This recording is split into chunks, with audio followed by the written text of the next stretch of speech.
Hello student, I am Meena, Rajiv Gandhi computer साक्षरता mission Digaon Mandi. And आज का जो मेरा टॉपिक है वो है टैली ERP9। टैली ERP9 को कैसे ओपन किया जाता है, कैसे उसके अंदर काम किया जाता है, ये सारी चीज़ें आज की इस वीडियो में पढ़ेंगे। फर्स्ट, जब भी आप किसी शॉप या शोरूम के अंदर काम करते हो तो सबसे पहले आपको क्या करना होता है, कंपनी क्रिएट करनी होती है उस कंपनी की जिसके अंदर आप काम करते हो। तो फर्स्ट हम सीखेंगे इसके अंदर कंपनी क्रिएट करना, कैसे इसके अंदर कंपनी क्रिएट किया जाता है। तो हम इसको कर लेते हैं टैली ERP9 को स्टार्ट करने के लिए आपको क्या करना पड़ेगा, जो टैली ERP9 का आइकन्स दिख रहा है इसके ऊपर आपको करना है डबल क्लिक करने के बाद ये इसका स्टार्टअप है, ये स्टार्ट हो रही है अभी। फर्स्ट एक रीजन होता है, जब भी आप किसी शॉप या शोरूम के अंदर काम करते हो तो टैली ERP9 को आपको परचेज करना होता है, खरीदना पड़ता है, तभी जाके आप उसके अंदर काम कर सकते हो। और अगर आपको एजुकेशन लेनी है तो आप इसका भी यूज कर सकते हो। जैसे कि आपको किसी शॉप या शोरूम के अंदर काम करना है तो हर दिन की डेट डालनी पड़ती है उस वाउचर के अंदर। जब भी आप किसी चीज़ की लेन देन करते हो, हिसाब किताब रखते हो, तो उस वाउचर की आपको डेट डालनी पड़ती है। और जो एजुकेशन मोड है इसके अंदर सिर्फ यही काम नहीं होता, आप इसके अंदर सिर्फ डेट चेंज नहीं कर सकते और सारे जितने भी फीचर्स हैं आप उनका यूज कर सकते हो टैली ERP9 एजुकेशन मोड के अंदर। तो हमें अभी एजुकेशन लेनी है। तो जब भी आप टैली को स्टार्ट करते हो तो आपको क्या करना है, माउस को छेड़ना ही नहीं, कीबोर्ड से काम करना है टैली के अंदर। जो टैली ERP9 है उसके अंदर काम करने में बेटर आपका कीबोर्ड ही रहता है, सारा काम आप कीबोर्ड से ही करो। आज हमें सीखना है कंपनी क्रिएट करना। चलते हैं हमारे टॉपिक की ओर।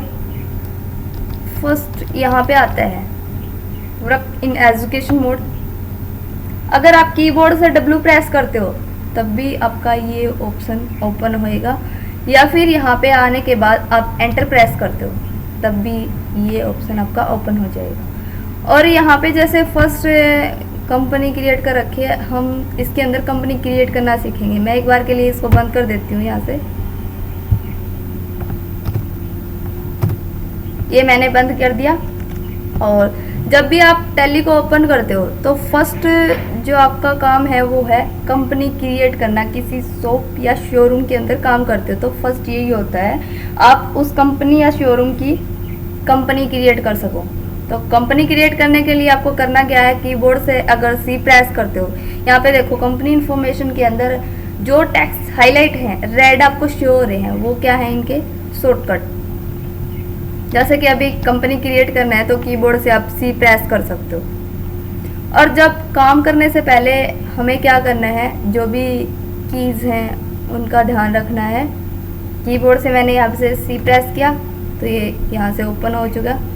और यहाँ पे फर्स्ट ऑप्शन है डायरेक्टरी के अंदर क्या शो हो रहा है आपको, C/user public/टैली ERP9 डेटा।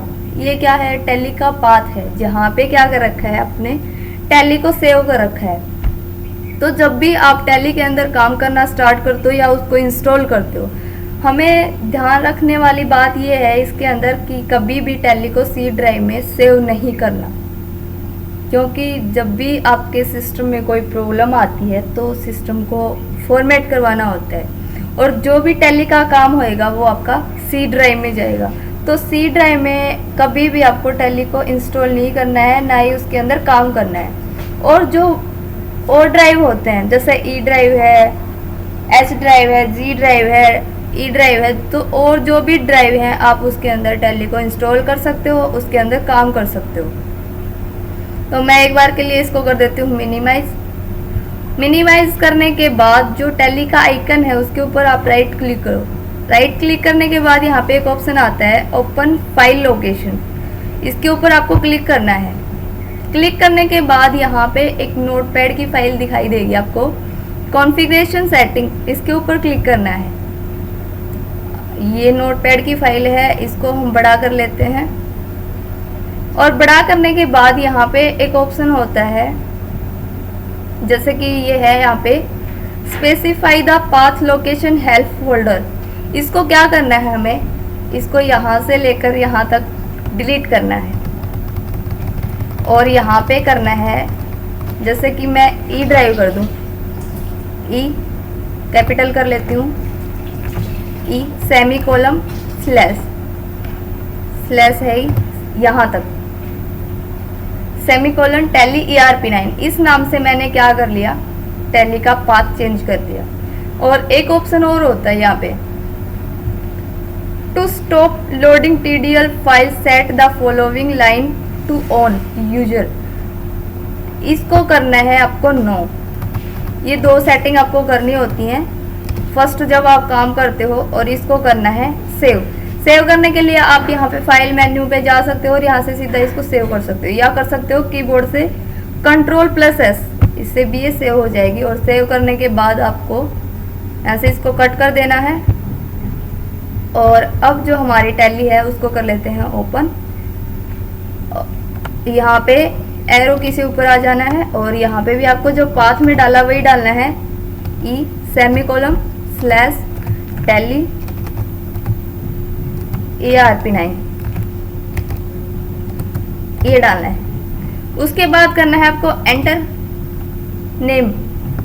तो जब भी आप शॉप या शोरूम पे काम करते हो, उस कंपनी का नाम यहाँ पे मैंने डाला, यहाँ पे जैसे बोमिया सर्विसेज, इस नाम से मैंने क्या बना दी, कंपनी का नाम बना दिया। ये मैंने मेलिंग नेम आप यही रखना चाहते हो या इसको चेंज करना चाहते हो, चेंज भी कर सकते हो। एड्रेस कहाँ पे है, ये डिगावा जाटा, ये डाल दिया मैंने। और बड़ा करना है एड्रेस को, जैसे डिगावा में कहाँ पे,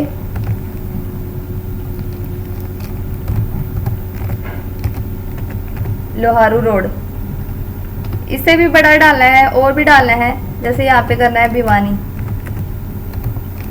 और जो भी जितना भी बड़ा एड्रेस करना है आप कर सकते हो अपने हिसाब से। और एंटर, एंटर करने के बाद यहाँ पे पूछेगा कंट्री। तो यहाँ पे राइट साइड में लिस्ट ऑफ द कंट्रीज की यहाँ पे पूरी लिस्ट आ जाएगी, आप किस कंट्री से हो। तो मैं हूँ जैसे इंडिया से। स्टेट इंडिया में कहाँ से हो, दिल्ली से हो, गोवा से हो, गुजरात से हो, हिमाचल प्रदेश से हो, जम्मू कश्मीर से हो। तो जहाँ से भी हो आप उसका जो नाम है उसका फर्स्ट जो लेटर है उसको यहाँ कीबोर्ड से प्रेस कर दो। जैसे मैं हरियाणा से हूँ और H प्रेस करती हूँ, तो यहाँ पे जो भी H से नाम है, जैसे हिमाचल प्रदेश, हरियाणा, दो ही नाम है, तो ऐसे आप अपने स्टेट का फर्स्ट लेटर कीबोर्ड से टाइप करते हो तो यहाँ पे उनकी लिस्ट आ जाती है। और यहाँ पे एंटर कर दो। जिस कंपनी में आप कर रहे हो उसका पिन कोड, यहाँ पे पिन कोड डाल सकते हो। फ़ोन नंबर, जैसे आप लाइन नंबर यूज करते हो तो वो नंबर यहाँ पे डालना होता है। ये मैंने नंबर डाल दिया। मोबाइल नंबर आपके पर्सनल नंबर,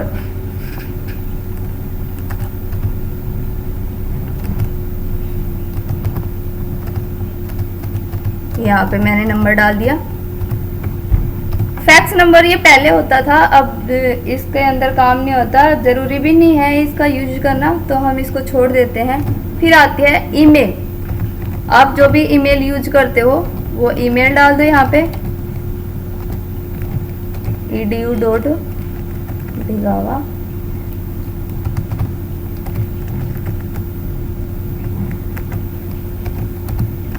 ये मैंने ईमेल डाल दी मेरी। उसके बाद एंटर। आप कौन सी वेबसाइट यूज करते हो वो वेबसाइट डाल दो जो भी है। फाइनेंशियल ईयर, ये मैंने पिछली वीडियो में पढ़ाया कि फाइनेंशियल ईयर क्या होता है और कैसे कौन कौन इसको कैसे कैसे यूज में लिया जाता है। जैसे कि फाइनेंशियल ईयर जो बिजनेसमैन होते हैं उनका स्टार्ट होता है 1 अप्रैल से लेकर 31 मार्च का। तो ये हम यहाँ पे जो अभी हम कंपनी बना रहे हैं तो हमारा जो स्टार्ट हो चुका वो 1 अप्रैल से स्टार्ट हो चुका, तो हम यहाँ पे वो डेट डालेंगे। बुक बिगनिंग के अंदर आपने फाइनेंशियल तो ईयर डाल दिया, लेकिन बुक बिगनिंग कब डलती है? जब आप उसके अंदर काम करना स्टार्ट कर दो। जैसे कि 1 जुलाई से स्टार्ट कर रखा आपने, तो यहाँ पे 1 जुलाई डाल सकते हो। तो यहाँ पे मैंने डाला 1 जुलाई 2020, एंटर करना है। एंटर करने के बाद आपसे ये पूछता है टैली वॉलेट पासवर्ड। जब भी आप टैली ERP9 को स्टार्ट करते हो तो वहाँ पे आपको पासवर्ड लगाना है। तो ये मैंने फॉर एग्जांपल यहाँ पे पासवर्ड लगा दिया। रिपीट पासवर्ड, आप यहाँ से रिपीट पासवर्ड कर सकते हो दोबारा से। यूज सिक्योरिटी कंट्रोल, अगर आप इससे भी ज़्यादा सिक्योर करना चाहते हो अपनी कंपनी को ताकि कोई दूसरा बंदा उसको ओपन ना कर सके, तो यहाँ पे आपको करना है यस। आगे फिर पूछता है नेम ऑफ एडमिनिस्ट्रेटर। ये क्या होता है? जिस नाम से आप कंपनी क्रिएट करते हो उस नाम से आप क्या कर सकते हो, एडमिनिस्ट्रेटर का नाम डाल सकते हो। फॉर एग्जाम्पल मैंने यहाँ पे डाला भूमिया, एंटर। फिर से ये पूछ रहा है आपसे पासवर्ड। जब भी आप ये भूमिया सर्विसेज कंपनी क्रिएट करो, ऑन करो, फर्स्ट आपसे ये पासवर्ड पूछे तो यहाँ पे आप पासवर्ड डाल सकते हो। रिपीट पासवर्ड, आप इसको रिपीट कर दो पासवर्ड को। तो हमें ये जरूरी भी नहीं होता कि हम उसके ऊपर पासवर्ड डालें या ना डालें ताकि कोई दूसरा बंदा यूज करे हमारी कंपनी को या ना करे। तो वो आपके ऊपर डिपेंड करता है कि आप इसके ऊपर पासवर्ड लगाना चाहते हो या नहीं लगाना चाहते। फिर आप करते हो एंटर। एंटर करने के बाद ये आता है यूज टैली ऑडिट फीचर, ये हम आगे पढ़ेंगे। फिर उसके बाद यहाँ पे आता है बेस करेंसी इंफॉर्मेशन। जो इंडियन की करेंसी है उसकी इंफॉर्मेशन यहाँ पे देख सकते हो। बेस करेंसी सिंबल, क्या इंडिया का यही होता है? हाँ यही होता है। फॉर्मल नेम यही होता है। सिंबल ऑफ अमाउंट आपको चाहिए या नहीं चाहिए, तो ये सारी इंफॉर्मेशन हमें ना ही चेंज करने की ज़रूरत है, ना ही हम करेंगे। तो एंटर से हम क्या करते हैं, एंटर करते हैं। नंबर ऑफ डेसिमल पीसेस, ये हम ज़्यादा ज़रूरी नहीं होते, हम इसको एंटर करते हैं। और फिर यहाँ पे बॉक्स आता है एक्सेप्ट करने के लिए यस, अगर रिजेक्ट करना है तो नो। जैसे कि हमारी ये कंपनी हमने तैयार कर दी, इसमें कुछ मिस्टेक हो चुकी है, कोई गलती कर दी हमने, तो उसके लिए हम क्या करेंगे, यहाँ से बैकस्पेस का यूज। तो जो भी हमें चेंजमेंट करना है वो हम कर सकते हैं। और फिर एंटर से करेंगे दोबारा से, एंटर करते हुए यहाँ पे लास्ट में आ जाएंगे और यहाँ से क्या कर लेंगे, एक्सेप्ट। तो ऐसे हमारी जो टैली की हमने कंपनी क्रिएट कर लिया। अब ये हमसे पूछ रहा है जो हमने लगाया था टैली वॉलेट पासवर्ड। जब भी हम टैली को ऑन करेंगे, ऑन करते ही हमसे क्या पूछेगा, ये टैली वॉलेट पासवर्ड पूछेगा। तो यहाँ पे हमें पासवर्ड लगाना पड़ेगा, एंटर। नेम ऑफ यूजर, जो हमने एडमिनिस्ट्रेटर में नाम डाला था वो नाम यहाँ पे हमें डालना पड़ेगा। ये मैंने नाम डाल दिया, एंटर। फिर यहाँ पे पासवर्ड, जो पासवर्ड आपने लगाया कंपनी के ऊपर, ये होता है कंपनी का पासवर्ड और वो होता है टैली को जब ऑन करते हो तब। तो यहाँ पे मैंने पासवर्ड डाल दिया, एंटर करने के बाद यहाँ पे आप देख सकते हो कि जो आपकी स्क्रीन थी उस पे यहाँ पे करंट पीरियड, जो भी आपने डेट डाली यहाँ पे करंट डेट, ये डेट दिखा दिया। नेम ऑफ द कंपनी, किस नाम से आपने कंपनी क्रिएट की है। Last entry, no voucher entry, अभी तक आपने कोई एंट्री नहीं की है। ये ऐसी स्क्रीन आएगी जब आप कंपनी क्रिएट कर लेते हो तब। तो आज की इस वीडियो में हमने सीखा कंपनी क्रिएट करना। तो ये था आज का हमारा टॉपिक। Thank you.